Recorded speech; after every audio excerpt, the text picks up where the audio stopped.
नमस्कार. मी भाऊ तोरसेकर. तुम्ही बघत आहात प्रतिपक्ष.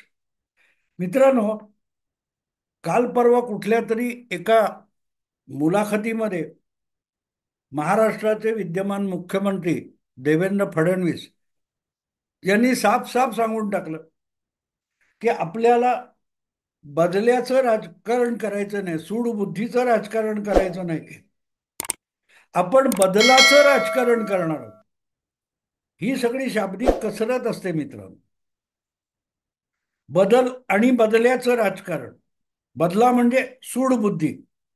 आणि तुम्ही ऐकत असाल तर गेल्या 10 वर्षामध्ये मोदींचं युग सुरू झाल्यापासून महाराष्ट्रात असो की देशाच्या कानाकोपऱ्यात असो, भाजपचे किंवा मोदींचे विरोधक हे सातत्याने भाजपवर सूडबुद्धीने कारवाई केल्याचा, राजकारण केल्याचा आरोप ठेवत आलेले आहेत. आणि अशा पार्श्वभूमीवर महाराष्ट्राचा नवा मुख्यमंत्री देवेंद्र फडणवीस हा आपण बदल्याचं राजकारण करणार नाही म्हणतो, तर त्याचं कारण समजून घेतलं पाहिजे की असं म्हणून देखील शरद पवार किंवा उद्धव ठाकरे यासारखे लोक विचलित का होतात. एक प्रकारे असं म्हणता येईल की देवेंद्र फडणवीस यांच्या अशा शब्दानंतर बाकीच्यांनी साव निश्चिंत व्हायला हरकत नाही की ठीक आहे, की ज्या प्रकारे आपण वागलो, आपण सूडबुद्धीने वागलो, उद्धव ठाकरे किंवा शरद पवार यांचं जे 2.5 वर्षाचं सरकार होतं महाविकास आघाडी म्हणून, त्यांनी ज्या प्रकारे सूडबुद्धीने कारवाया केल्या, अर्णब गोस्वामी सारख्या एका संपादक पत्रकाराला पकडायला कमांडो पाठवणे इथपर्यंत सूडबुद्धी. सूडबुद्धी म्हणजे काय असते की तुझी चूक असो ना असो, एक अपशब्द नारायण राणेंनी वापरला, 3 महानगरातून पोलीस पथकं ही रत्नागिरीला नारायण राणेंना अटक करायला पाठवली, त्याला सूडबुद्धी म्हणतात. पण असं करून सुद्धा देवेंद्र फडणवीस जर सूडबुद्धीचं राजकारण करणार नाही म्हणतात, तर मग या विरोधी पक्षांनी किंवा पवार उद्धव ठाकरे यांच्या गोटामध्ये निश्चिंत व्हायला काहीच हरकत नव्हती. पण हे अधिक विचलित झालेले आहेत, अधिक गडबडून गेलेले दिसतात. आणि इथे देवेंद्र फडणवीस यांचे शब्द अधिक गंभीरपणे समजून घ्यावे लागतात की आपण बदल्याचं राजकारण करणार नाही, आपण राजकारणात बदल करू किंवा बदलाचं राजकारण करू, म्हणजे परिस्थिती बदलणारं, राजकीय परिस्थिती बदलणारं राजकारण करू, असं देवेंद्र फडणवीसांना सुचवायचंय. हे आपल्याला मान्य करावं लागेल, स्वीकारावं लागेल. पण राजकारणातला बदल किंवा बदलाचं राजकारण म्हणजे काय? तर जी परिस्थिती आहे महाराष्ट्रामध्ये किंवा एकूण विविध पक्षीय पातळीवर, ज्या प्रकारचं राजकारण आज खेळलं जातं, अगदी दोन पक्ष हे परस्पर विरोधी किंवा प्रतिस्पर्धी पक्ष न राहता जणू काय एकमेकांचे कट्टर शत्रू आहेत, वैर आहेत, वैरी आहेत, अशा प्रकारे वागतात. त्या मानसिकतेमध्ये बदल आणणं, याला सुद्धा बदलाचं राजकारण म्हणता येईल. पण त्याच्या पलीकडे आणखीन एक परिस्थिती अशी आहे की बदलाचं राजकारण म्हणजे ज्या प्रकारे राजकीय मानसिकता आहे त्यामध्ये सुद्धा बदल घडवून आणणं, आणि त्यासाठी जी राजकीय रचना तयार झालेली आहे त्यामध्ये सुद्धा बदल घडवणं. आणि मला असं वाटतं की याची सुरुवात लोकसभेच्या निवडणुकीच्या निकालानंतर अतिशय बारकाईने करण्यात आली होती. आणि म्हणून ज्या प्रकारचे विधानसभेचे निवडणुकीचे निकाल आले ते तुम्ही बारकाईने अभ्यासले तर तुमच्या एक गोष्ट लक्षात येईल की राजकारणामध्ये लांडी लबाडी करून, उचापती करून कुठचाही फार मोठा बदल, मतलबी बदल घडवता येणार नाही, अशी व्यवस्था मतदाराकडूनच फडणवीस किंवा भारतीय जनता पक्ष आणि राष्ट्रीय स्वयंसेवक संघ यांनी केलेली आहे. दिसायला कुठल्याही एका पक्षाचं बहुमत महाराष्ट्राच्या विधानसभेत आलेलं नाही. भारतीय जनता पक्ष परत एकदा सगळ्यात मोठा पक्ष ठरला आणि सर्वाधिक जागा मिळालेल्या असल्या तरी त्या बहुमतापेक्षा जवळजवळ डझनभर कमी आहेत. 15-16 जागा भाजपला बहुमताचा पल्ला गाठण्यासाठी कमी आहेत. 132-33 ज्या काय आहेत त्या. पण त्या पक्षाला बहुमताच्या बळावर अडवणूक करून कुठचेही राजकीय डावपेच शरद पवार, उद्धव ठाकरे किंवा तत्सम मंडळी खेळू शकणार नाहीत. अशा प्रकारची आकडेवारी आज विधानसभेत निर्माण झालेली आहे. आणि ती आणताना अतिशय कॅल्क्युलेटेडली एका बाजूला आपल्या मित्र पक्षांना देखील डोईजोड करायचं नाही आणि दुसरीकडे आपल्या शत्रू सारखे वागणारे जे पक्ष आहेत त्यांना सुद्धा इतके निराशाग्रस्त आणि निकम्मे करून टाकायचे की आपल्यावर कुरघोडी करण्याचा विचारही त्यांच्या डोक्यात येऊ नये.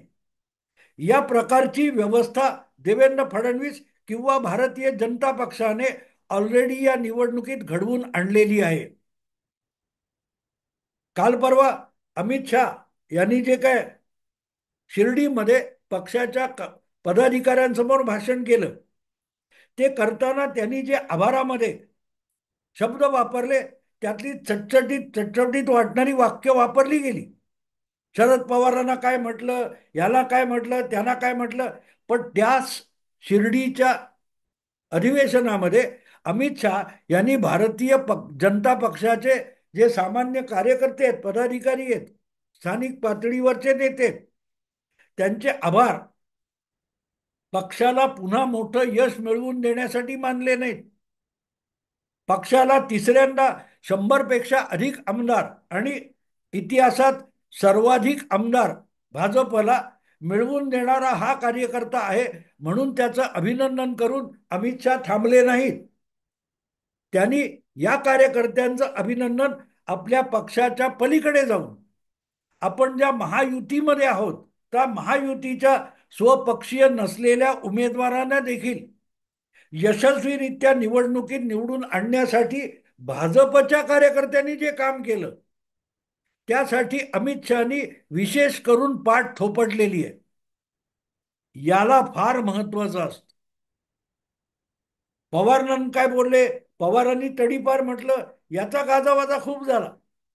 पण अमित शहानी भाजपच्या प्रदेश अधिवेशनामध्ये आपल्या पक्षाव्यतिरिक्त मित्र पक्षांना देखील आपले उमेदवार समजून कार्यकर्ते काम करतात त्याची पाठ थोपडलेली आहे.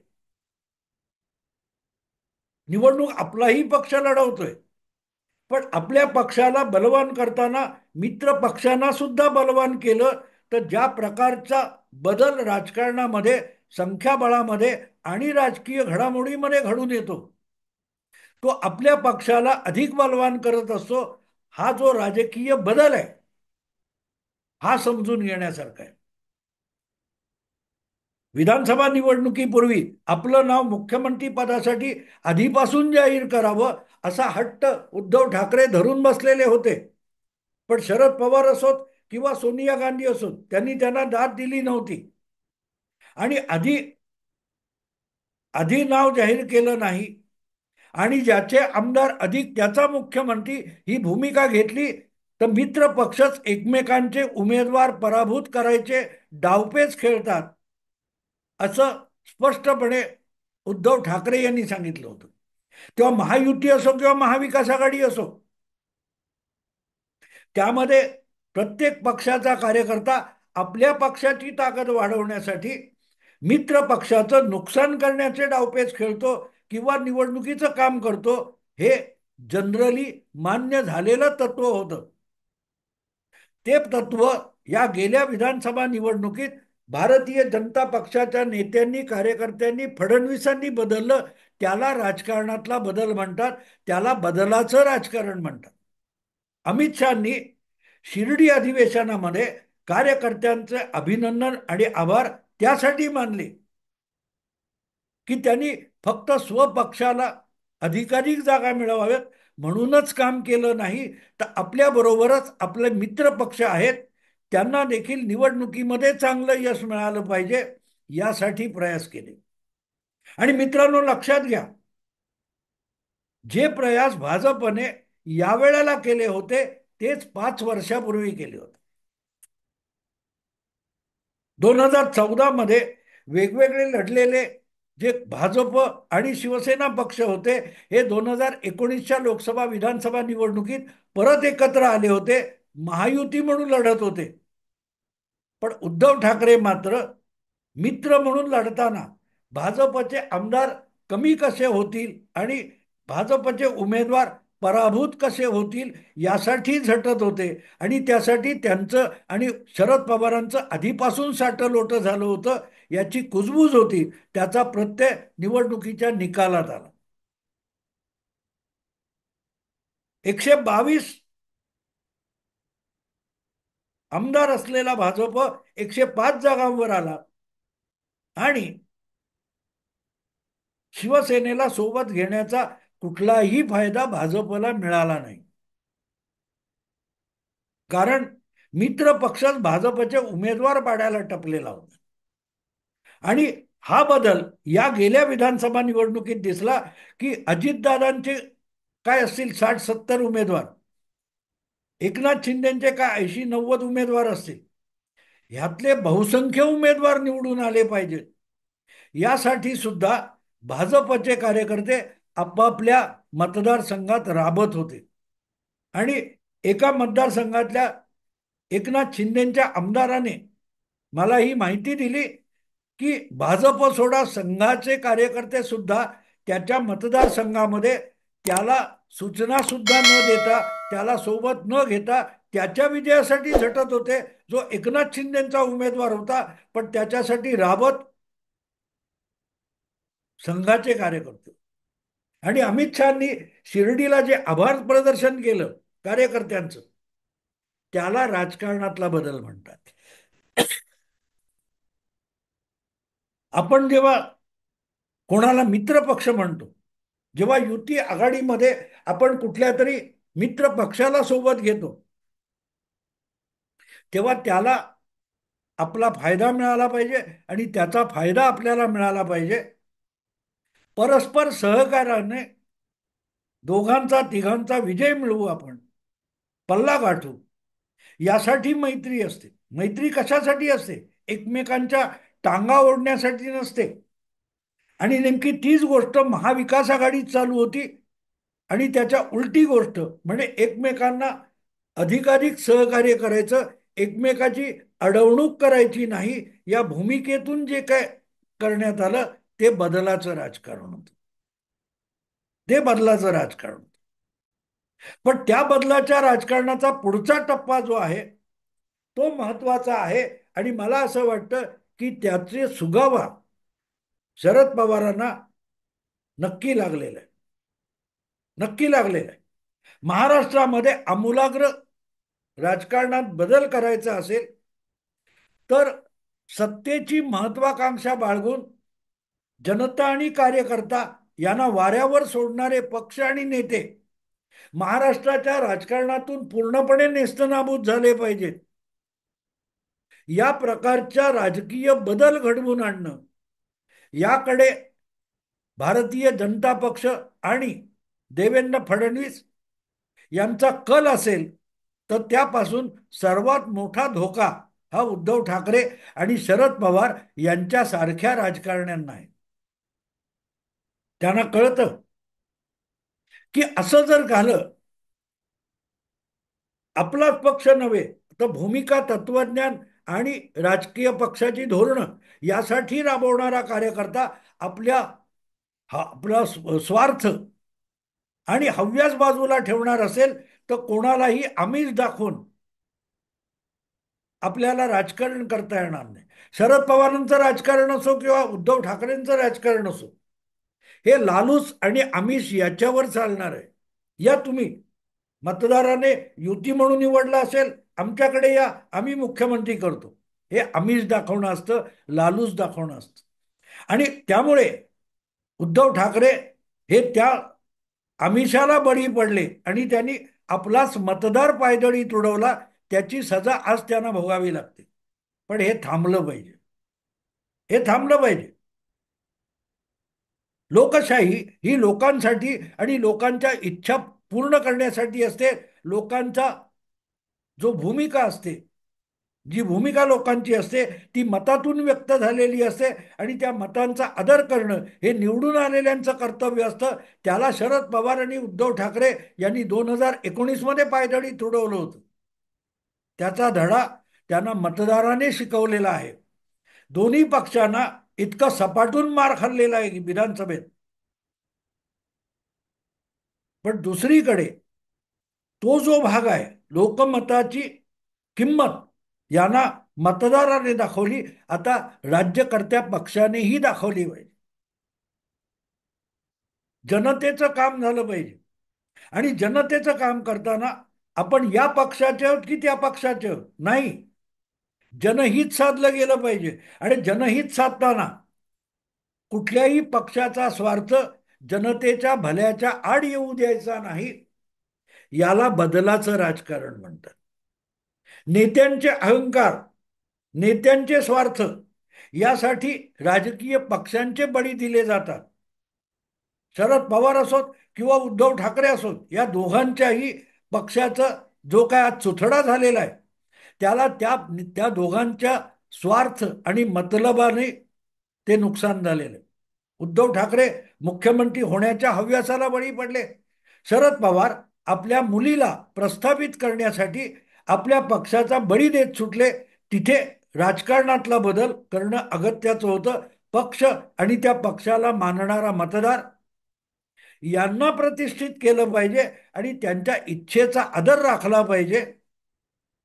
हा राजकारणातला बदल लोकशाहीसाठी आवश्यक आहे. आज आपण विसरून गेलोय. आज आपण अगदी विश्लेषण करणारे एक गोष्ट विसरून गेले की नेते आणि नेत्यांचे पक्ष म्हणजे लोकशाही नाहीये. लोकशाही ही लोकांच्या इच्छेनुसार लोकांच्या साठी चालली पाहिजे. We the people for the people वगैरे म्हणतात ना, लोकांची लोकांसाठी आणि लोकांनी चालवलेली व्यवस्था म्हणजे लोकशाही. उद्धव ठाकरे यांनी आपल्या मुलाच्या हौसा पुरवण्यासाठी चालवलेला व्यवस्था म्हणजे लोकशाही नाही. सोनिया गांधींनी राहुल गांधींचे लाड करण्यासाठी चालवलेली व्यवस्था म्हणजे लोकशाही नाही. शरद पवारांनी आपल्या मुलीला राजकारणात प्रस्थापित करण्यासाठी केलेलं राजकारण म्हणजे लोकशाही नाही. जनतेच्या आयुष्यातल्या दुविधा दूर करून जनतेचं आयुष्य जगणं, नित्यनेमाचं जगणं हे अधिक सुसह्य करण्यासाठी जी व्यवस्था राबली पाहिजे त्याला लोकशाही म्हणतात. आणि तिथून आपली लोकशाही भरकटलेली आहे. त्यामुळे काँग्रेस पक्ष लयाला गेला असेल, तो काँग्रेस पक्षामध्ये संघटना आणि कार्यकर्ते नालायक नाहीयेत.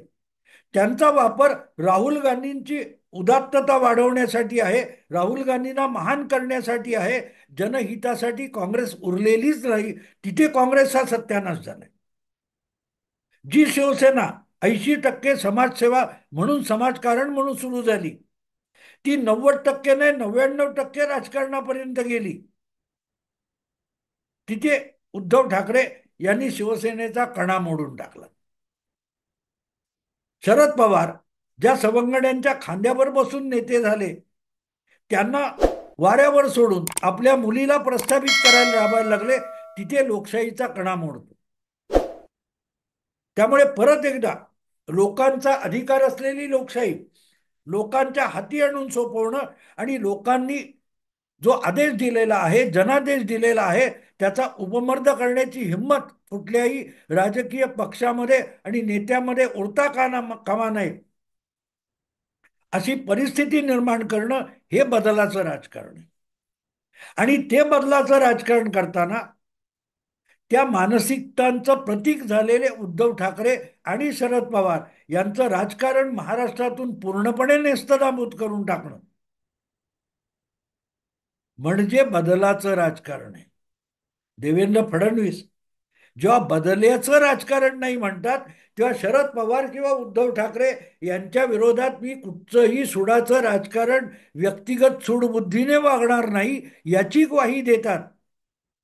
पण ज्या मानसिकतेचं, ज्या प्रवृत्तीचं प्रतिनिधित्व शरद पवार किंवा उद्धव ठाकरे करतात, ते आपल्या स्वार्थासाठी कार्यकर्ते आणि जनतेच्या हिताचाही बेधडक बळी देतात. असल्या राजकारणाला महाराष्ट्रात मूठमाती दिली गेली पाहिजे आणि जनहिताला प्राधान्य देण्याकडे सगळ्या पक्षांचा कल झाला पाहिजे. असा बदल महाराष्ट्रामध्ये घडवून आणणं म्हणजे बदलाचं राजकारण आहे. त्या दृष्टीने देवेंद्र फडणवीस किंवा भारतीय जनता पक्ष काम करत असेल आणि त्याची पाठ अमित शहा थोपटत असतील, तर शरद पवारांनी आणि उद्धव ठाकरेंनी विचलित होण्याला पर्याय उरत नाही. देवेंद्र फडणवीस बदलाचं राजकारण म्हणतात, त्यामुळे पवार आणि उद्धव ठाकरे अस्वस्थ का होतात, त्याचं हे इतकं गुंतागुंतीचं उत्तर आहे. आवडलं तर लाईक करा, शेअर करा, सबस्क्राईब करा. नमस्कार.